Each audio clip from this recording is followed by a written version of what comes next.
Que essa igreja sempre seja consagrada só a Ti. Amém. Essa é a nossa oração, nosso desejo. Muito bem, irmãos. Eu queria chamar aqui a irmã Evane, ela tem um recado para dar à igreja.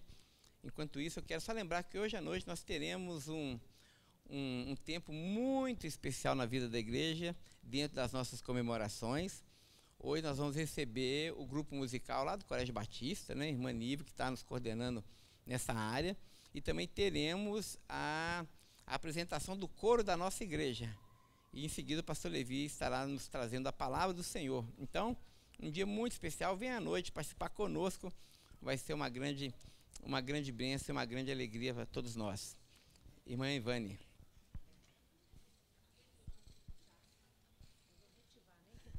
Bom dia.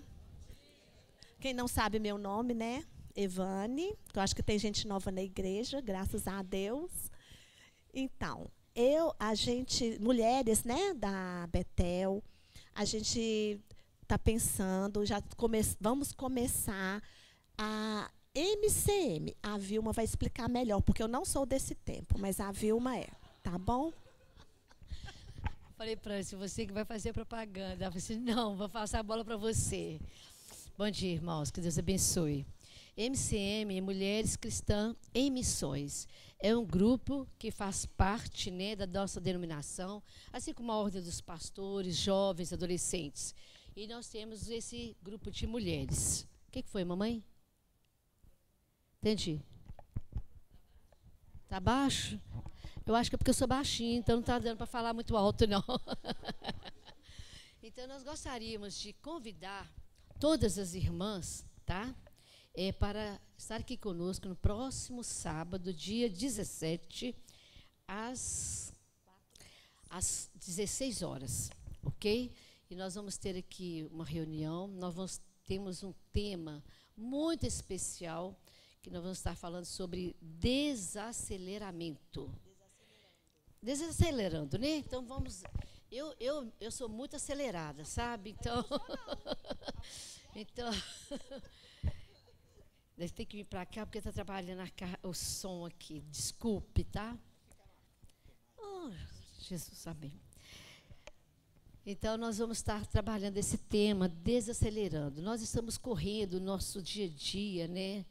Eu creio que todas as mulheres hoje em dia, sejam as mais novas, sejam as mais, né, idosas como eu, né? Mas maduras, obrigado pela madura. Então a gente está com a vida muito corrida. Então a gente tem que estar trabalhando, trocando ideias umas com as outras, né? O porquê da gente estar nesse ritmo, para a gente poder desacelerar um pouquinho o nosso ritmo. E nada mais bem melhor que o encontro entre mulheres para trocarmos ideia. Tem muitas mulheres que estão assim além do nosso tempo, tem outras que estão um pouquinho, né, para trás, né, do tempo. Então nós vamos estar trocando, né, as experiências uma com as outras. Nós vamos ofertar um chá bem gostoso, um suco, e as irmãs vão trazer um pratinho com delícias maravilhosas que as irmãs costumam fazer. Quem ainda não recebeu o convite, pode estar procurando comigo ou com a Evane, tá bom? E se você deseja convidar alguém também especial, pode também ter essa liberdade, tá bom? Eu mandei a mensagem ao pastor, assim, gostou muito, então que a gente possa estar reunido a partir desse é o primeiro encontro, mas todo mês nós teremos um encontro, tá bom, irmãs? Que Deus possa estar abençoando. Obrigada, tá, pastor? Tá? Desculpa qualquer coisa. Amém. Desacelerando. Gostei da proposta. É só para mulher, Vilma? Porque tem muito homem acelerado aqui, dentre os quais eu me incluo, certamente. Mas alguém ficou sem receber o convite? Alguma mulher? Ah lá, Nívia não tem. Dani.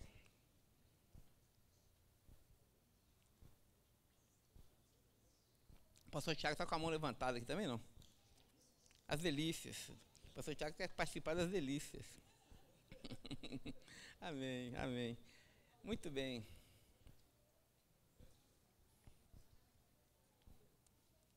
Muito bem, pronto.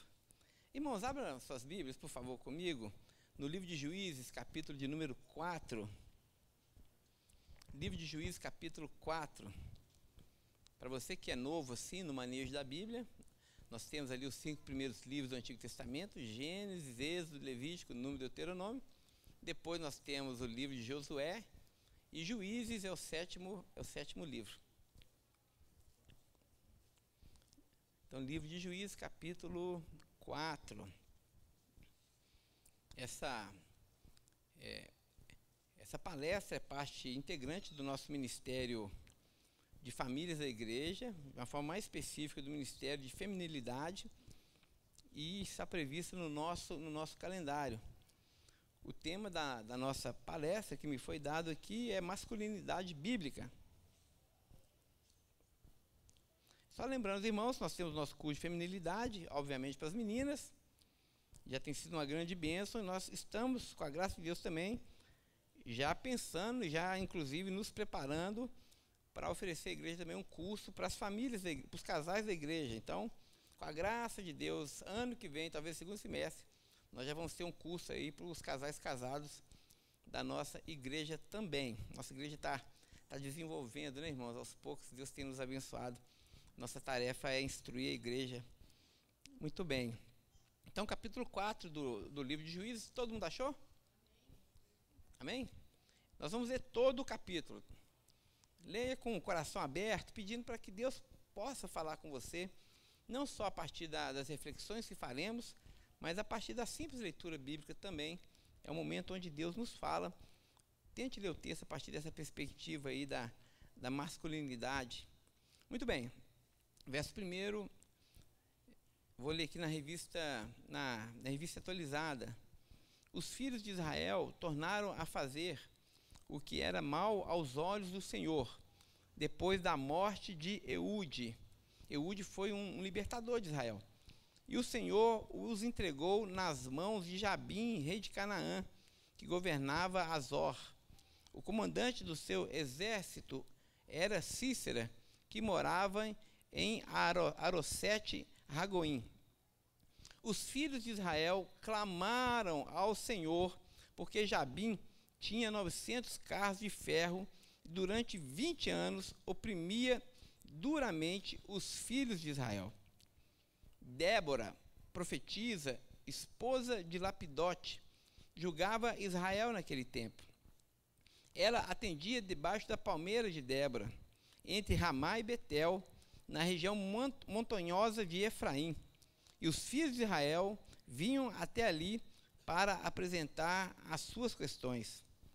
Débora mandou chamar Baraque, filho de Abinoão, de Quedes, de Naphtali, e lhe disse: o Senhor, o Deus de Israel, deu a seguinte ordem: vá e reúna os seus homens no monte Tabor, escolhendo 10.000 homens dos filhos de Naphtali e dos filhos de Zebulon. Eu farei com que Cícera, comandante do exército de Jabim, se dirija até você, junto ao ribeiro de Quizon, com os seus carros de guerra e as suas tropas, e eu o entregarei em suas mãos. Então Baraque disse a Débora: se você for comigo, irei, mas se você não for comigo, eu não irei. Ela respondeu: certamente irei com você, mas a honra da investida que você está empreendendo não será sua, porque o Senhor entregará Cícera nas mãos de uma mulher. E Débora foi com Baraque até Guedes. Então Baraque convocou as tribos de Zebulon e de Naphtali em Guedes. 10.000 homens o seguiram, e Débora também foi com ele. Ora, Éber, o queneu, tinha se afastado dos queneus, dos filhos de Robabe, sogro de Moisés, e havia armado as suas tendas até o carvalho de Zanaim, que fica perto de Guedes. Anunciaram a Cícera que Baraque, filho de Abinoão, tinha subido ao monte Tabor. Cícera convocou todos os seus carros de guerra, 900 carros de ferro, e todo o povo que estava com ele, de Arosete Ragoim para o ribeiro de Quizon. Então Débora disse a Baraque: prepare-se, porque esse é o dia que o Senhor entregou Cícera em suas mãos. Não é verdade que o Senhor está indo à sua frente? Então Baraque desceu do monte Tabor, e 10.000 homens o seguiam. E o Senhor derrotou Cícera, todos os seus carros de guerra e todo o seu exército ao fio da espada, diante de Baraque, e Cícera saltou do seu carro e fugiu a pé. Mas Baraque perseguiu os carros e os exércitos até Harosete-Ragoim. Todo o exército de Cícera caiu ao fio da espada, sem escapar nenhum sequer. Porém, Cícera fugiu a pé para a tenda de Jael, mulher de Éber, o queneu, pois havia paz entre Jabim, rei de Azor, e a casa de Éber, o queneu. Jael saiu ao encontro de Cícera e lhe disse: entre, meu senhor, entre na minha tenda, não tenha medo. Ele entrou na tenda de Jael, e ela pôs sobre ele uma coberta. Então Cícera disse: por favor, me dê um pouco de água, porque eu estou com muita sede. Ela abriu um odre de leite e lhe deu de beber. Depois o cobriu novamente. E ele disse mais: fique na porta da tenda. Se alguém vier, pergunta se há alguém aqui. Se alguém vier perguntar se há alguém aqui, responda que não. Então Jael, mulher de Éber, pegou uma estaca da tenda e, lançando mão de um martelo, foi de mansinho até perto dele e lhe cravou a estaca na têmpora, de modo que ela chegou a penetrar na terra. Ele estava exausto e dormia profundamente, e foi assim que ele morreu. E eis que, quando Baraque estava perseguindo Cícera, Jael saiu ao encontro dele e lhe disse: venha, e eu lhe mostrarei o homem que você está procurando. Ele a seguiu, e eis que Cícera estava caído morto, com a estaca fincada na têmpora. Assim, naquele dia, Deus humilhou Jabim, rei de Canaã, diante dos filhos de Israel, e cada vez mais a mão dos filhos de Israel prevalecia contra Jabim, rei de Canaã, até que o exterminaram. Amém? Vamos orar mais uma vez, irmãos? Senhor, estamos diante da Tua palavra, te pedimos a Sua graça, pedimos a Tua revelação. Dá-nos a Tua palavra nessa manhã, Senhor, é o que nós te pedimos, no nome de Jesus. Amém. Amém. Muito bem, irmãos. Algumas questões introdutórias. A primeira delas, eu gostaria de agradecer ao Ministério de Feminilidade por ter me dado essa tarefa tão, tão espinhosa. Porque eu peguei do pastor Tiago que agradece quando a tarefa é difícil, né? Quando o assunto é masculinidade, eu sei que palavras negativas como opressão, toxicidade, machismo, violência começam a inevitavelmente povoar as nossas mentes, inclusive as mentes de muitos cristãos. Falar positivamente sobre esse termo, dentro de uma cultura do secular, se tornou praticamente uma heresia, não é?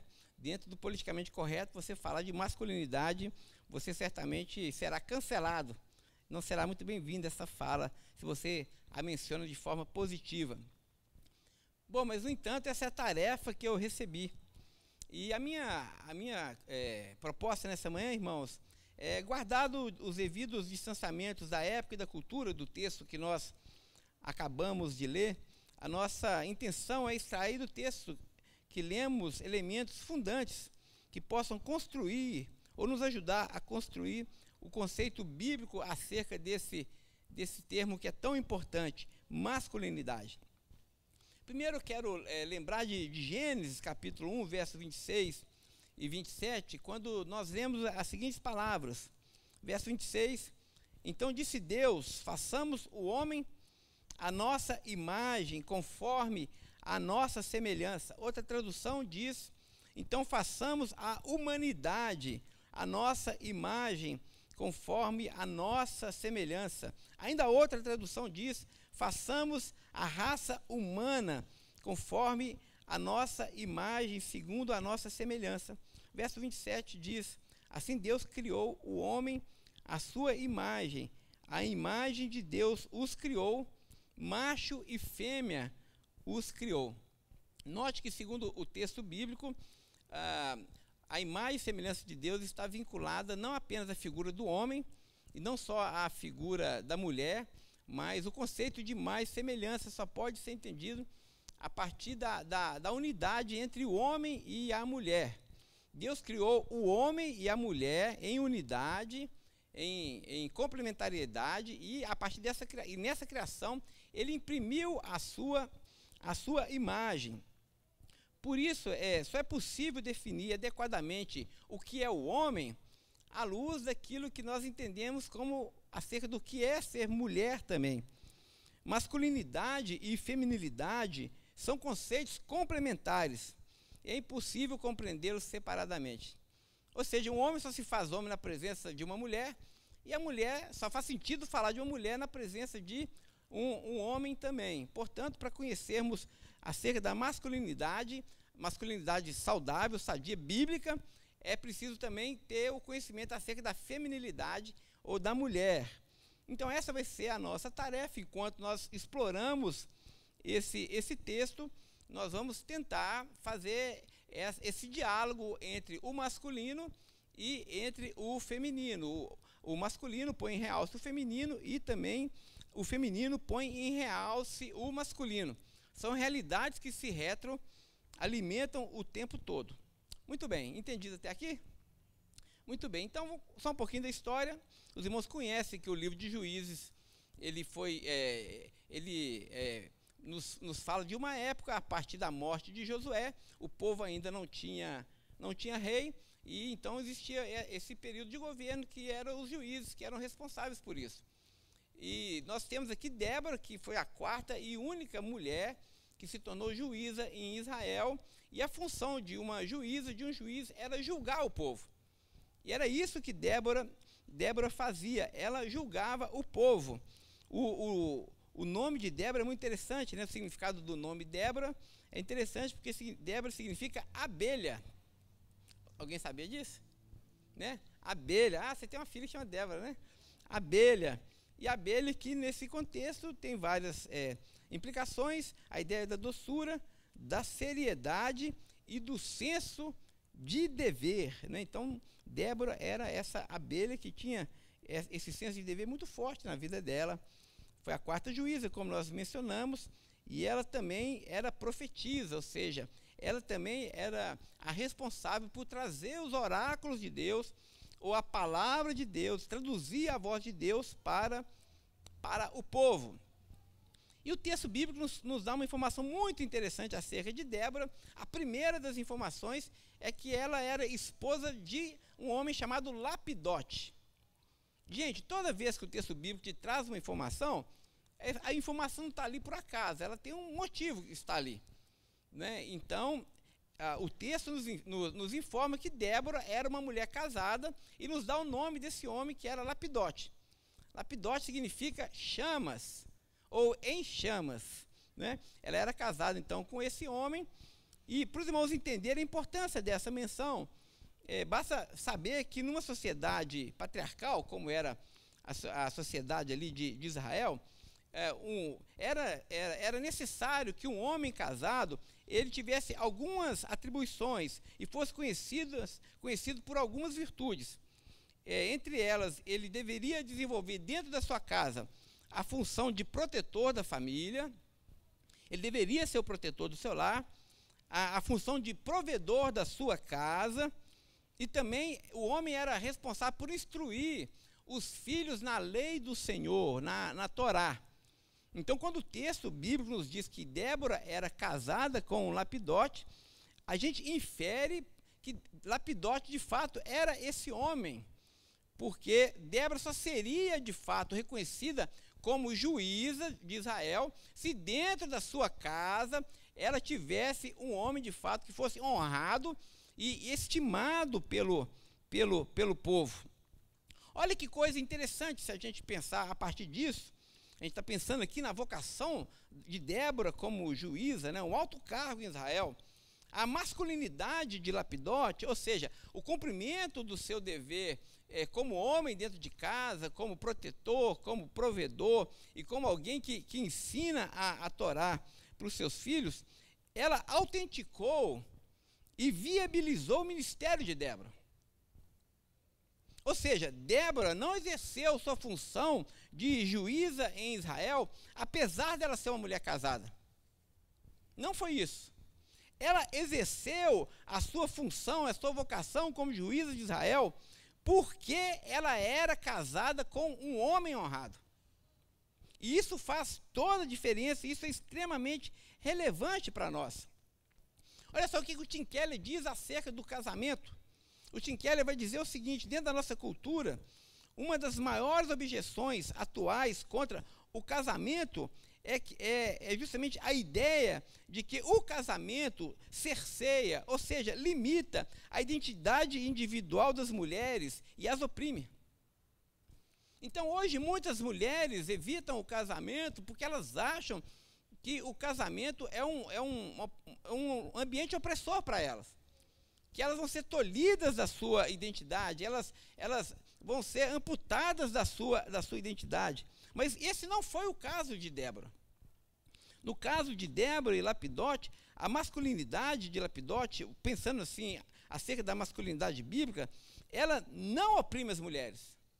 Pelo contrário, ela liberta as mulheres para exercerem plenamente sua feminilidade e sua vocação. Então, se há uma tarefa para os homens dentro da sua casa, no exercício da sua masculinidade, não é oprimir as mulheres, mas libertá-las, para que elas possam expressar da forma mais livre possível, mais bela possível, mais intensa possível, aquilo que elas são diante de Deus. Então, essa é a verdadeira masculinidade. Em sua intenção de libertar o povo, Deus deu sabedoria e direção a uma mulher. Eu achei isso fantástico, né? Deus encheu o coração de Débora de sabedoria e de direção. No entanto, meus irmãos, olha só que coisa interessante, nós falamos que o masculino só pode ser entendido à luz do feminino, e porque existem funções distintas dentro do lar. No entanto, fica claro que Débora não faria tudo sozinha. Deus queria libertar o povo estava sendo oprimido. E Deus levanta Débora e diz a Débora que ele tem intenção de libertar o povo. E dá a ela essa palavra de sabedoria. Mas, no entanto, fica muito claro para Débora que ela não faria essa tarefa sozinha. Porque com ela estava a sabedoria. Mas a tarefa também, dada por Deus, demandava força. Essa missão pertencia a um guerreiro, que nós vamos, a Bíblia chama de um libertador. Não sei se os irmãos sabem, as mulheres em Israel não iam para a guerra. A guerra era uma tarefa dos homens. Então, se era para alguém morrer, eram os homens que tinham que morrer. E os homens iam para a guerra justamente para proteger as suas mulheres, porque no caso aqui específico de Cícera, Cícera era um homem que tinha uma masculinidade tóxica, se a gente pode dizer assim. Porque certamente se ele invadisse Israel, ele iria pegar para si os despojos. O que significa isso, gente? Significava não apenas as riquezas de Israel, mas as mulheres de Israel. E como era a prática daquela época entre os pagãos, eles iriam estuprar e violentar essas meninas. Era assim que acontecia nas invasões. Nós temos isso, por exemplo, em 722, quando Samaria foi tomada pela Assíria. Samaria foi invadida e os assírios violentaram as mulheres de Israel. Então, quando Deus chama Baraque para defender o povo, eles estavam protegendo suas esposas e seus filhos dos males que certamente viriam sobre elas se eles se acovardassem. Então, com Débora estava a sabedoria, com Débora estava os oráculos de Deus, ela ouvia a voz de Deus, mas essa missão também demandava um guerreiro, alguém que tivesse força física, um libertador. Outra coisa importante que a gente leu no texto é que Débora, o texto diz que Débora, nesse contexto de guerra iminente, Débora manda chamar Baraque. E é justamente isso que está no texto. Débora dá uma ordem, ela ordena que Baraque se apresente na sua presença. E Baraque obedece à autoridade de Débora. Porque ele reconhece que Débora tem autoridade de juíza sobre Israel. E ela lhe dá ordens para que ele assuma o seu papel de libertador do povo. Esse papel não era o papel de Débora. O papel de Débora era de ser profetisa em Israel, de trazer instrução para o povo, mas o papel de Baraque estava muito bem definido pelo próprio Deus. Ele precisava se levantar para ser o libertador do povo. Deus vocacionou um homem para cumprir o seu papel de homem, assumir os riscos e agir como um guerreiro. E mais uma vez, irmãos, assim como a masculinidade de Lapidote viabilizou o ministério de Débora, aqui nós vemos algo diferente acontecendo. A autoridade de Débora não tirou a autoridade de Baraque, antes colocou-a em forte evidência. Fantástico isso, né? Débora, cheia do poder de Deus, cheia do Espírito de Deus, o que ela faz? Em vez dela querer a glória toda para ela, o governo todo para ela, ela delega para Baraque a sua tarefa, não é? Porque, irmãos, usando aqui uma expressão muito usada no curso de feminilidade, o Piper usa muito essa expressão. Permita-me um parêntese e dizer que mulheres fracas constroem homens fracos. Mulheres fortes constroem homens fortes.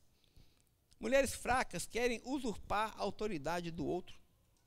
Elas agem assim por vaidade e por insegurança. Mulheres fracas raramente possuem um senso de coletividade. Elas odeiam depender do outro, sobretudo de um homem. Então, uma característica principal de uma mulher fraca é que ela tem uma dificuldade enorme de entender o seu lugar, de entender os seus limites, de entender até onde vai o seu ministério.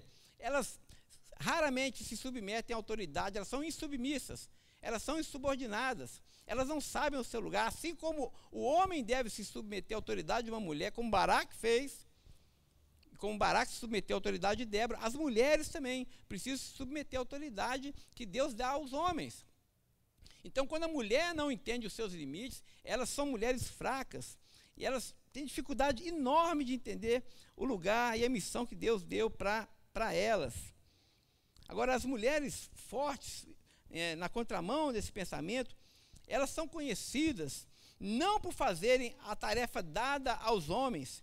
Na nossa cultura é o contrário, né? As mulheres acham que são fortes porque tem que fazer tudo que o homem faz. Não é isso? Então, a mulher forte é aquela que faz tudo que o homem faz, copia os homens, inclusive, nas coisas erradas que os homens fazem. Mas as mulheres fortes, elas são fortes porque elas são capazes de encorajar os homens para que eles possam cumprir a missão que cabe somente a eles. A demonstração de força de uma mulher não é quando ela usurpa o lugar do homem, mas é quando ela encoraja o seu marido, é quando ela encoraja os homens à sua volta, inclusive na igreja, para que eles assumam os lugares que Deus tem para eles. Muito bem, só uma revisão de tudo que nós falamos até aqui. Olha só que coisa interessante. Eu mencionei que a palavra Lapidote significa chamas, ou em chamas. Lapidote era o marido de Débora, não é? Os rabinos vão dizer o seguinte acerca desse texto, que Lapidote foi o responsável por colocar fogo na vocação de Débora, por incendiar o coração de Débora com a chama da sua vocação como juíza. Olha que coisa interessante, pensando assim, olha só que ciclo gracioso que nós temos aqui sendo estabelecido, né? Que deve ser um exemplo para nós, porque é perceptível aqui nesse texto que nós estamos lendo, a cadeia de graça e de encorajamento mútuo existente nas relações Lapidote, Débora e Baraque. Por assim dizer, Lapidote coloca fogo na vocação de Débora estimula Débora para que ela dê o seu melhor para Deus, para que ela cumpra a sua tarefa como juíza de Israel. E o que Débora faz? Cheia do poder de Deus e da autoridade de Deus, empoderada por Deus, o que ela faz? Ela coloca fogo também no coração de Baraque, acendendo a masculinidade de Baraque, para que ele também cumpra o seu papel, o papel que Deus havia estabelecido para ele.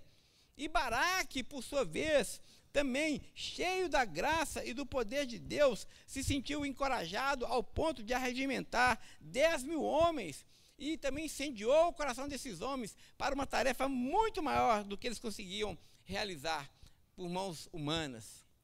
Fantástico isso, irmãos.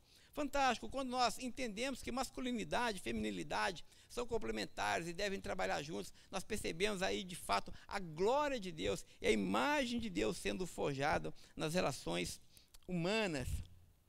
Muito bem, mas o que nos interessa aqui nessa manhã é sobre a masculinidade, é como Baraque respondeu ao seu chamado. Né? A pergunta que eu quero responder para os irmãos é como podemos aprender, o que podemos aprender com ele acerca da nossa masculinidade. Muito bem, aqui eu vou seguir uma trilha deixada por Tim Keller e também vou fazer aqui algumas adaptações pessoais. A primeira coisa que me chama a atenção no texto que nós lemos é que no verso 8, Baraque diz que só iria para a guerra se Débora estivesse com ele, não é? Isso é muito interessante, porque aqui Baraque demonstrou uma característica daquilo que eu vou chamar de homens fortes. Baraque jamais iria prescindir da sabedoria e da direção de Deus em suas guerras. Baraque demonstra a força ao ouvir a Deus em cada estágio e circunstância da sua vida. Homens fortes são aqueles que nunca prescindem da presença de Deus na sua vida. Ao contrário, homens fracos raramente oram, ou se oram, nunca oram para valer. Basta a gente ver as nossas frequências nas nossas reuniões de oração. Aqui na nossa igreja isso é muito característico. Homens oram pouco, homens fracos raramente oram, e quando oram, não oram para valer. E raramente, por esse motivo, porque oram pouco, raramente conseguem discernir a voz de Deus. Na verdade, a voz de Deus para eles não é imprescindível, porque eles se sentem na autonomia de fazer aquilo que está na mente deles e no coração. Mas olha só que coisa paradoxal, ao mesmo tempo que eles se acham autônomos, geralmente homens fracos são inseguros. Eles possuem grande dificuldade e também de se submeter à vontade e autoridade de Deus. Eles não discernem a vontade de Deus, porque não oram, e vivem vidas inseguras, o que causa a eles uma resiliência diante da vontade de Deus. E eles também jamais conseguem se submeter à autoridade de uma mulher. Quando Deus embute uma mulher de autoridade, você demonstra fraqueza, o homem demonstra fraqueza quando ele não se submete a ela. Isso é muito interessante. Outra característica que eu queria apontar aqui sobre Baraque, dizendo sobre homens fortes, é que homens fortes jamais transferem as suas responsabilidades. Eles não têm outra opção senão obedecer à voz e o comando de Deus para a vida deles. Homens fortes sempre irão demonstrar coragem diante das situações mais sombrias e das tentações mais poderosas. Veja, nós estamos aqui falando de Baraque. Nós sabemos que Baraque foi comissionado para uma grande guerra. Ele iria lutar contra 900 carros ali do exército de Cícera. Irmãos, só para os irmãos terem uma ideia do significado dessa desproporção em termos de exército, era a mesma coisa de que o exército do Brasil fosse lutar contra o exército americano, por exemplo. Era assim um massacre certo. Para usar um termo aqui da Segunda Guerra, imagine o exército alemão, aqueles tanques gigantescos, e aí você é convocado como infantaria para lutar contra esses tanques. Era mais ou menos isso. Baraque sabia, com toda a probabilidade, que os 900 carros de Cícera iria cortar o exército dele, assim como uma faca quente corta uma barra de manteiga. Seria fácil demais.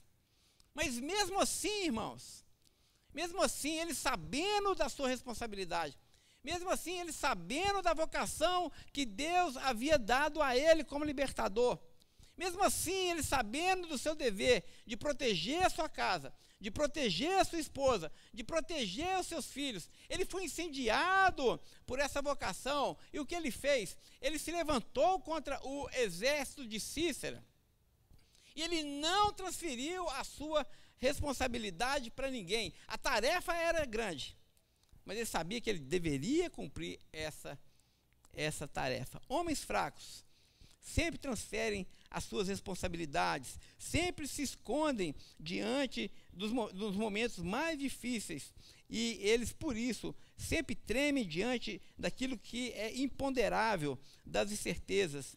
Quase sempre transferem decisões e responsabilidades para outros. Eles temem correr riscos.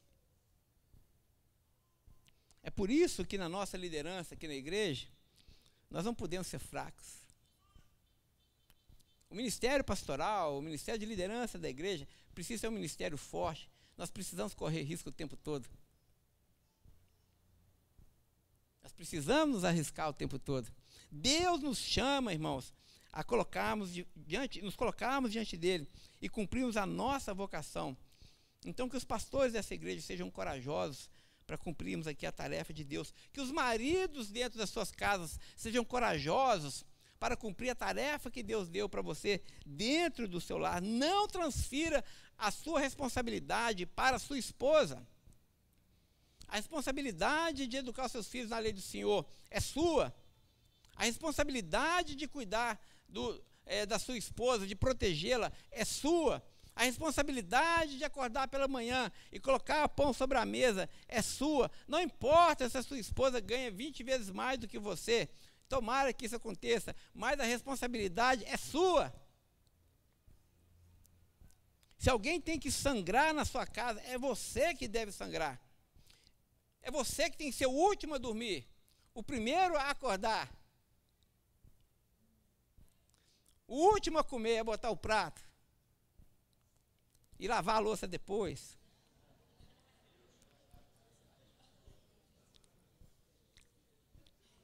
Homem não come depois da mulher, antes da mulher, não, gente. Isso está na nossa biologia. Isso está na nossa biologia.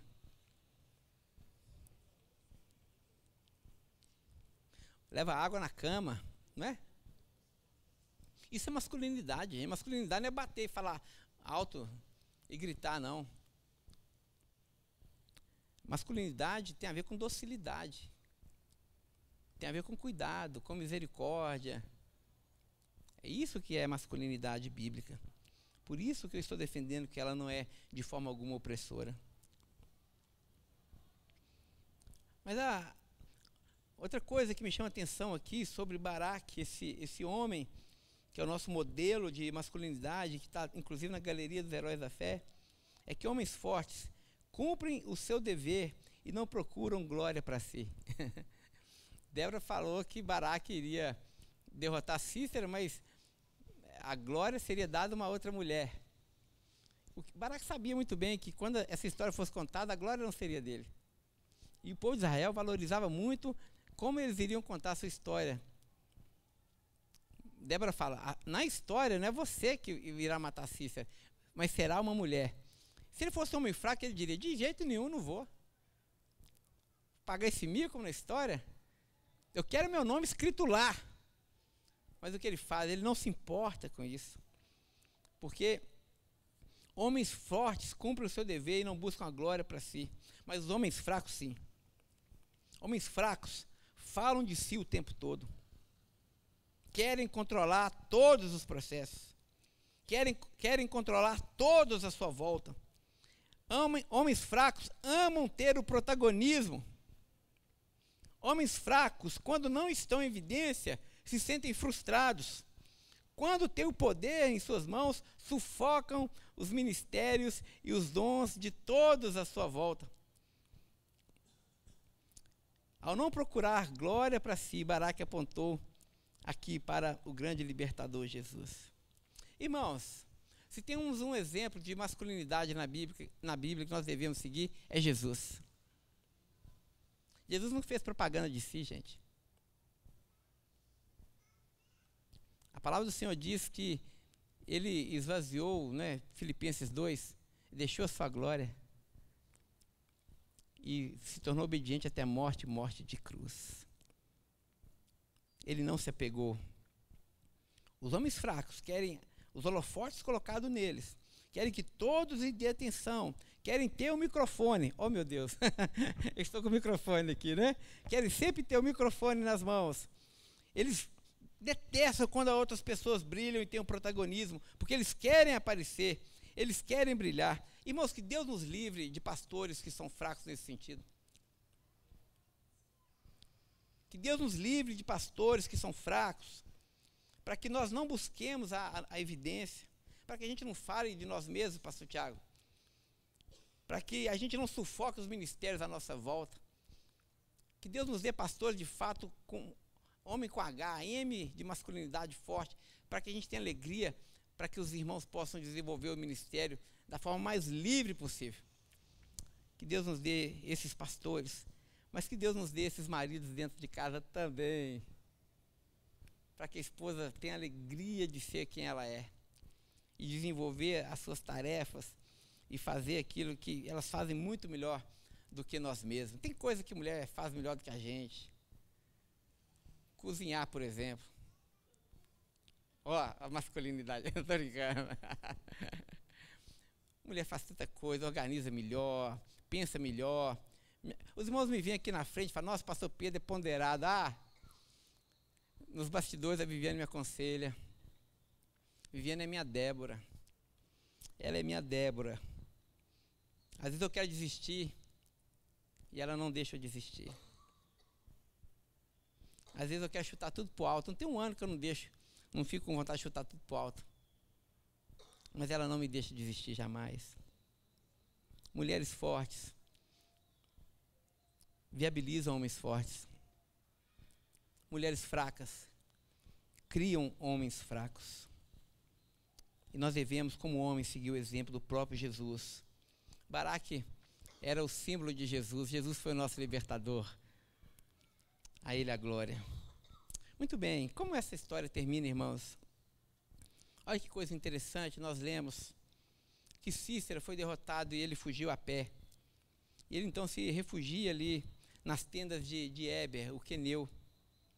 E já na porta da cidade ele é recebido por Jael, essa mulher. E Jael, vendo o Cícera, habilmente o convida para repousar em sua tenda. Cícera, muito cansado, muitos quilômetros de fuga, ele cai em sono profundo. E Jael, então, lançando mão de um martelo e uma estaca, atravessa o crânio de Cícera. E a palavra do Senhor diz uma coisa muito interessante, diz assim, e ele morre. Uma coisa mais óbvia, né? Ela atravessou o crânio de Cícera e disse, e ele morre, não me diga. E ela matou o Cícera. Olha que coisa interessante, que ironia. Naquela época, quem montava tenda eram as mulheres. O martelo e a estaca era um utensílio usado pelas mulheres. Olha, um conquistador como Cícera, um homem que violentava as mulheres, um homem que maltratava as mulheres, que tinha uma masculinidade tóxica, que via na mulher um objeto, ele é morto pela mão de uma mulher. Na tenda montada por uma mulher. Deus faz cada coisa, né, meus irmãos? Usa a fragilidade de uma mulher para cumprir os seus altos propósitos. Que mulher foi Jael? Muito bem, graças a Deus por isso. Irmãos, o que nós concluímos dessa nossa história? Eu quero deixar apenas 3 lições. A primeira delas é que se há uma masculinidade tóxica, e por que também não dizer uma feminilidade tóxica, esse não é o modelo das Escrituras. Quem enxerga a Bíblia como uma leitura machista, sexista, não conhece o texto bíblico. Fala daquilo que não domina. Nas Escrituras nós não temos esse modelo, sobretudo quando olhamos para Jesus de Nazaré e como ele trata as mulheres. Segunda coisa, como nós já entendemos, masculinidade e feminilidade são dádivas de Deus que são forjadas na relação de interdependência, confiança e fidelidade ao chamado de Deus. Ou seja, a masculinidade só é realçada e firmada e se torna saudável diante de uma feminilidade também que é realçada, firmada e saudável. Uma realidade retroalimenta a outra. Portanto, essa questão de mulher não precisar de homem é uma grande mentira. Ao mesmo tempo também que homem não precisar de mulher é uma grande bobagem. Nós não somos inimigos, gente. Não há inimizade entre os sexos. A guerra entre os sexos é para as pessoas lá de fora. Entre nós, não. Entre nós devemos viver em unidade. Muito bem. E a terceira coisa que eu queria deixar para os irmãos é sobre o fechamento dessa história, não é? Porque no frigir dos ovos, a pergunta que fica é: de quem foi a glória? Essa história de Êxodo, onde o povo de Israel de fato foi liberto de uma grande ameaça, de quem foi a glória? Para quem essa história aponta? A glória foi de Lapidote? A glória foi de Débora? A glória foi de Baraque? Ou a glória foi de Jael? Se nós lemos o capítulo 5 de Juízes, o capítulo 4 de Juízes é a descrição da narrativa do que aconteceu ali nesse tempo de guerra. O capítulo 5 é a versão teológica daquilo que aconteceu no capítulo 4. E se nós lermos o capítulo 5 com muita atenção, nós vamos ver que o autor vai deixar de forma muito clara essa ideia de que esse livramento aconteceu, mas ele não coloca a glória desse livramento, o cumprimento dessa tarefa, como sendo algo construído pelos homens. Embora ele cite esses personagens, Débora, Baraque, Jael, fica muito claro, irmãos, no texto bíblico, que não importa quem fez, não importa quem executou, o importante é que tudo isso foi feito para a glória de Deus, e foi Deus o grande autor dessa salvação, e Ele que deve ser glorificado, meus irmãos. Porque foi Ele que levantou Débora, foi Ele que levantou Baraque, foi Ele que levantou o exército de Baraque, foi Ele que levantou Jael para cumprir uma tarefa que estava no coração dele. Então, a glória não é nossa, gente. Quando nós pensamos na igreja, de quem é a glória? Dos homens ou das mulheres? Dos pastores? Dos líderes de ministério? Não, meus irmãos, a glória não é nossa, meus irmãos. A glória é de Deus, gente. Se Deus tem abençoado a Betel, a glória não é nossa. É uma loucura pensar assim. A glória é do Senhor, meus irmãos. É Ele que está fazendo uma grande obra em nós. Assim também dentro da sua casa. A glória não é sua, homem. Se a sua família está sendo abençoada, bem-sucedida, bem estruturada, a glória não é sua, mulher. A glória é de Deus. É Ele que faz isso. Nós recebemos os seus benefícios. Nós somos abençoados. Nós temos a alegria de poder participar da sua beleza, mas a glória é dele. A minha oração é que Deus levante aqui na nossa igreja homens e mulheres de verdade. Não apenas homens, mas mulheres. Que a gente entenda o nosso lugar e aceite com gratidão a dádiva que Deus nos deu e que possamos de forma leal e fiel cumprir a nossa tarefa. Que Deus levante entre nós homens como Baraque, que não tem medo do imponderável, que não buscam glória para si, que não falam de si, que não são autênticas crianças dentro de casa, mas sejam homens de verdade, que cumpram seu dever de libertador, de cuidador, de protetor, de provedor. Que Deus levante também entre nós mulheres como Débora, mulheres sábias que tenham a palavra de Deus, que possam fortalecer os seus maridos, que possam instruir os seus maridos, cheias de graça para também cuidarem dos seus filhos. Oh, meus irmãos, que Deus nos dê uma igreja assim, que Deus nos dê uma família assim. Essa é a nossa grande necessidade. Que Deus faça isso na vida da nossa Betel. Amém? Amém. Vamos orar?